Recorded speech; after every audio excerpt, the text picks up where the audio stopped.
Hi Anant. So ఈరోజు ఈ game చేంజర్కి hero introduction పాట.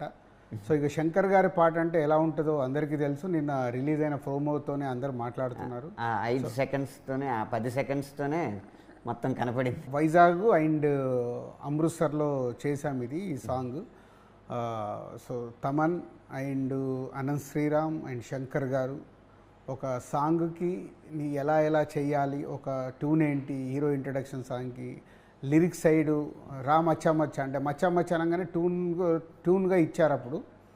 బట్ అదే లిరిక్ ఫైనల్ అయింది. ఇవాళ మచ్చా అనేది ఎవ్రీవేర్, ఇండియాలో ఒక పాపులర్ వర్డ్. సో నిన్నటి నుంచి ఇంకా అది మచ్చా మచ్చా అనేది పేలిపోయింది. ఒక గొప్పవాడయ్యి వచ్చిన ఫ్రెండ్ తిరిగి వచ్చేటప్పటికి మిగతా ఫ్రెండ్స్ ఇదివరకు మాట్లాడినంత ఫ్రీగా మాట్లాడలేరు. ఎలా అయినా మొహమాట పడతారు. అమ్మ ఇదివరకు అయితే అలా ఉన్నాడు కానీ ఇప్పుడు పెద్దోడు అయిపోయాడు కదా, మనం మాట్లాడచ్చా లేదా అని డౌట్ పడతారు. కాబట్టి నేను మీలో ఒకడినే, మీలాంటి వాడిని అన్న కాన్సెప్ట్ మీద రావాలని చెప్పారు ఆయన. సో ఏం చేస్తే మీలాంటి వాడిని అవ్వాలి అనడానికి ఆయన ఇచ్చిన ఐడియా ఏంటంటే, అప్పటికిప్పటికీ తేడా ఏంటి, ఈ ఉద్యోగం వల్ల ఈ హోదా వల్ల కొంచెం డ్రెస్సింగ్ మేకోవర్ మారుతుంది అంతే కదా, అది తీసి పాడేస్తే నేను నీలాంటి వాడిని అవుతాను. అండ్ నాకు బాగా నచ్చింది చరణంలో మన వీణ బిట్టు కూడా రాశావు.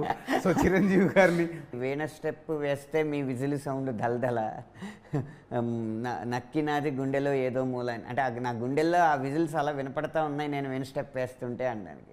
అటు చిరంజీవి గారి అబ్బాయి అని చెప్పకనే చెప్పడం అనేది చాలా ఆనందంగా బాగుంది. అనంత్ అభిమానులకి డెఫినెట్గా మీరు కాలర్ ఎగరేసుకునేలాగే ఉంటుంది పాట. డిసెంబర్ క్రిస్మస్ అని మేము నమ్మేచ్చా సార్.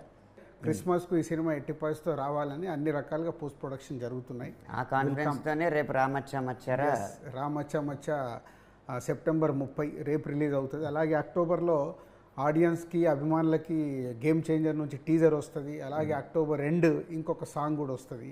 సో ఇలా ప్రమోషన్ కూడా బాగా ప్లాన్ చేశాము. Next 3 months October, November, December అంతా ప్యాక్డ్గా ఉంది ప్రమోషన్. సో అప్పటి వరకు సెప్టెంబర్ 30 రేపు మీ ముందుకు వస్తుంది రా మచ్చా మచ్చా సాంగ్. అభిమానులు అండ్ తెలుగు ప్రేక్షకులు ఈ సాంగ్ని పెద్ద హిట్ చేస్తారని ఆశిస్తున్నాను. Thank you.